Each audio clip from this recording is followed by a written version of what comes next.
பரோட்டாக்கு சால்னா தொட்டு சாப்பிட்றவங்கள பார்த்துருப்பீங்க. சால்னாவுக்கே பரோட்டா தொட்டு சாப்பிட்றவங்கள பார்த்துருக்கீங்களா? அவங்களுக்காக தான் இந்த சூப்பர் ஈஸியான எம்டி சால்னா ரெசிபி. திக்கா நல்லா ரிச்சாக இருக்கும். இது வந்து இட்லி, தோசை, சப்பாத்தி, பரோட்டான்னு அப்படியே நான் அப்படின்னு சொல்லிட்டு அடுக்கிட்டே போகலாம்.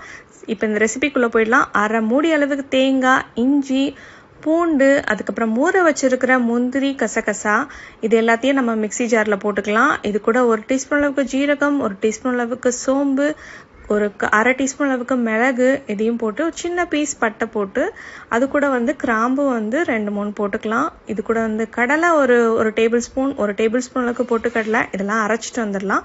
இப்போ ப்ரெஷர் குக்கரில் பண்ணுறதுனால நம்ம எண்ணெய் ஊற்றிட்டு அதில் வந்து பட்டை, கிராம்பு, லவங்கம், அன்னாசிப்பூ, சோம்பு, ஒரு 3 பெரிய வெங்காயத்தை இந்த மாதிரி கட் பண்ணி நல்லா வதக்கிடுங்க. தக்காளி 1, கருவேப்பிலை கொஞ்சமாக போட்டு நல்லா இந்த தக்காளியும் வெங்காயமும் நல்லா மேஷ்